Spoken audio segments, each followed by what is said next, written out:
I've got the loppers. I'm going to be cutting some things up. There was a tree up in the front that the idea is, oh, is that on our property? Is this a Bradford pear? I think last year I did a Google Lens and it was like, it's a Bradford pear. And I want to say maybe again afterwards, I'm like, no, I think that's just one of the cherry trees. They're both prunus, right?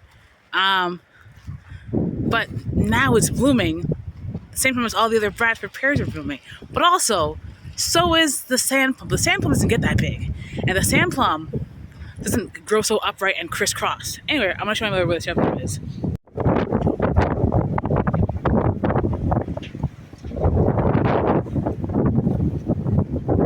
So it's behind these, the sand plum that don't get super tall, that smell fragrant. Diva.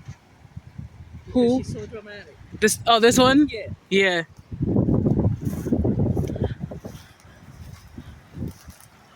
So these. You mean the sand plum? Yeah, that's what I was saying. Okay. I was telling you where it was, and you were like, "What are you talking about?" And I was trying to tell There's a you. bunch of those around. Yeah, and they're budding up. They smell pretty. Like what? I can't smell them right now. Okay, so I'm gonna go and start on my lopping journey. Sometimes when these pines rustle, it's not like they're. Oh, I meant to get the card. It's not like they're whispering. It's so cold. Even with the wind, it's still just 49 feels like 43. So it's not super cold. It just feels cold. It feels cold though. I'm in the area and I have the loppers, so I'm just gonna prune up the camellias. Yeah. All right. Here's this one. Pre-prune. Here's it post-prune. I don't know if it'll be today or another day because it's really cold and I'm kind of just wanting to be out here to cut things up. But fertilizer is next for the camellias. Here's the other one, pre-prune. I don't think I actually have to do much with this one. No, actually everything looks super great and healthy here. So I guess this is it pre and post prune because it's not getting a prune. At least not this year. So, okay. Everything is, I mean, I could cut this long spindly one, but there's growth along the stem. So, no, it's just going to get a, what do you call this? A fertilizing. Yeah. One idea I had was like, what if the eventual orange tree I'm getting goes here? I'm like, won't that be too much with this camellia? I think it might. Also, I felt like I want spit. I don't know. I don't know. Could I put an orange tree back here? Have that be like the focal point of this back area garden?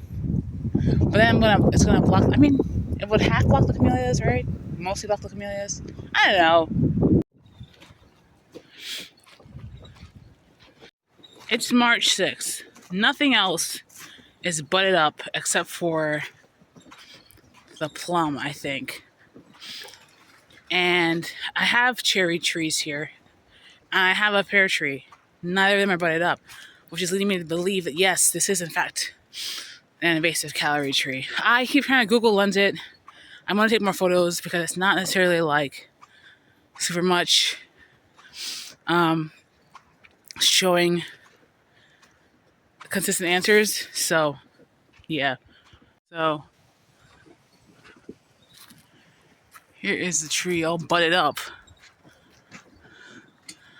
It was like, oh, sour cherry. I'm like, what the heck is sour cherry? But you see all this upright growth, like it's like apparently these pears do. But it grows just like the pear tree also. So I don't know about sour cherry.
Google Lens is not helping me right now. The blooms for the pear look white and black, but these are now pink. So I don't know what's going on.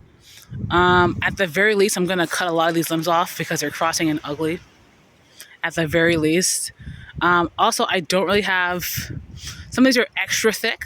I'm going to try and cut as much as I can because even if it's not a pear tree, let's make it as a healthy tree as possible.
I don't know if these branches will just like fly off.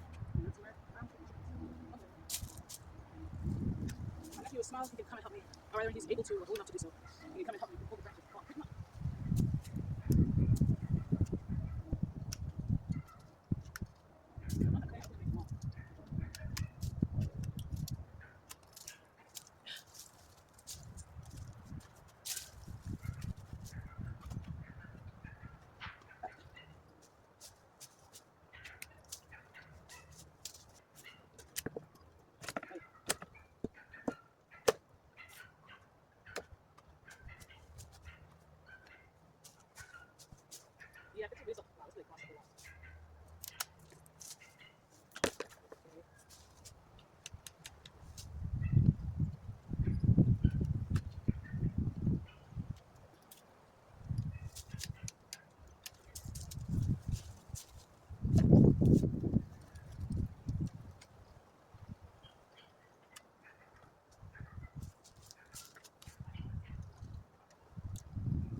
think it's just this one. I don't know if it's many. Oh my gosh, there's so many up top.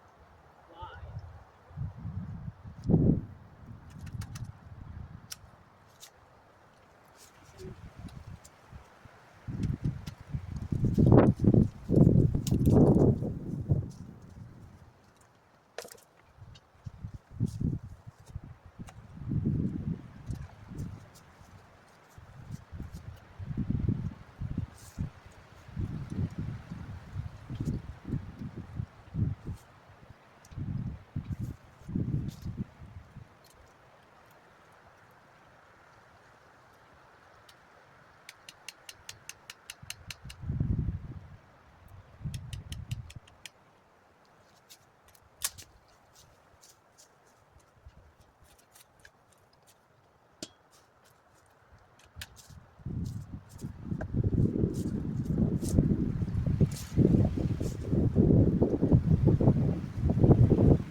Okay, I got you.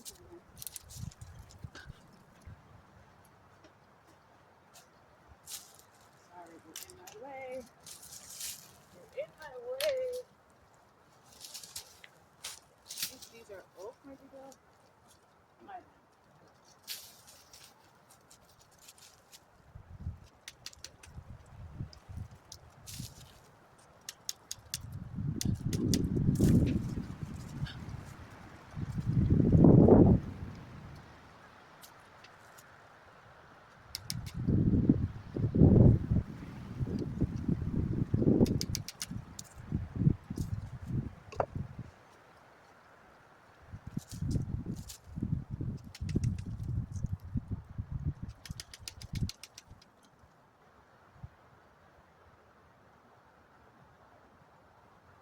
I'm just gonna get the saw.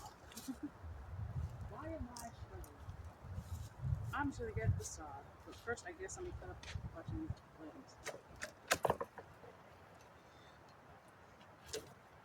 Where am I putting this? I don't know.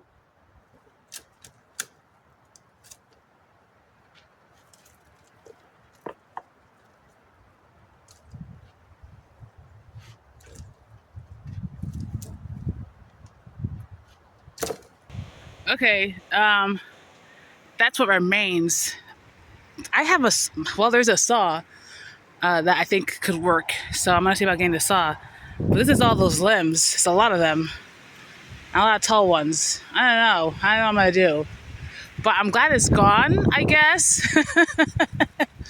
And now the oaks don't have to compete, right? I'm not sure what this one in front of it is. But stop blooming, so I'm gonna assume it's an oak. Yeah. I Googled it, and Google said I could. So I'm just gonna put this in there's an empty raised bed. I'm gonna put these in, and we'll see if they just compost down. They're gonna be the base. What is it? Hugel culture. Lasagna, layer, whatever. I've got a whole bunch of wood that, to my eye, didn't look any type of diseased. Everything cut real nice and easy, and everything looked pretty fine. I just wanted to cut it down, so I'm going to let it compost down, send that richness back to the earth, okay? Because that's what happened anyway. If it came and got it ground down, that's what happened anyway. What I'm going to see about doing is if I can find that saw and then cut off. There's only like 4 or 5 upright limbs at this point. So, but they're thick. I'm just gonna try and cut them down. We'll see if that works or not. If I can get that to happen, because then I'll just be, it'd be a stump, and I'll just be cutting it back slowly over the years, the months. I don't know. Anyway, I'm gonna put them in this empty raised bed that's probably going to get moved at some point. But for now, they can start baking in the sun, drying out in the sun. So that's where they're going to go.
So I essentially cut the tree down. Obviously, I will be looking to see if things continue to resprout. I don't have like a big automated saw, and while this wasn't a lot of work, it was time. And another reason why I think it's a Bradford Pear, it was really soft to cut.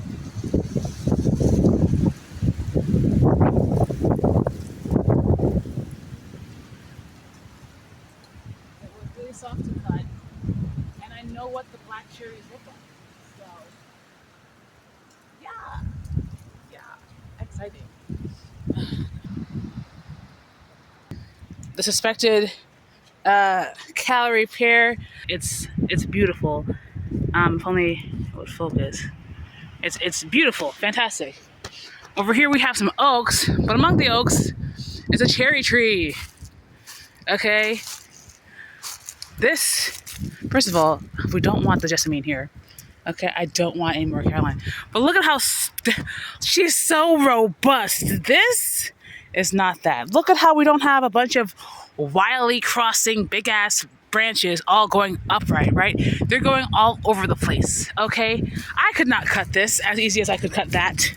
Okay, so in my mind, that's no way this is a cherry tree. Okay, also in terms of bloom time, this is about right. I have never seen pears on this front tree, which lead me to believe that it must be either sterile, this one, or I don't know. Anyway, we started off looking at the sand plum, right? The sand plum I've not seen get super tall. Okay, these are about as tall as they get. I think the rest of these are actually, are these cherry or oak? These should be oak.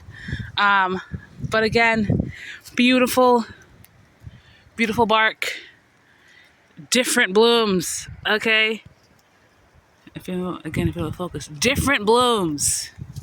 Okay, these also bloom early, but different blooms, different overall structure. Not crazy. I mean, yes, we do have a crossing, but not crazy upright like that one was. Okay, so Bradford Pear is what I'm going with.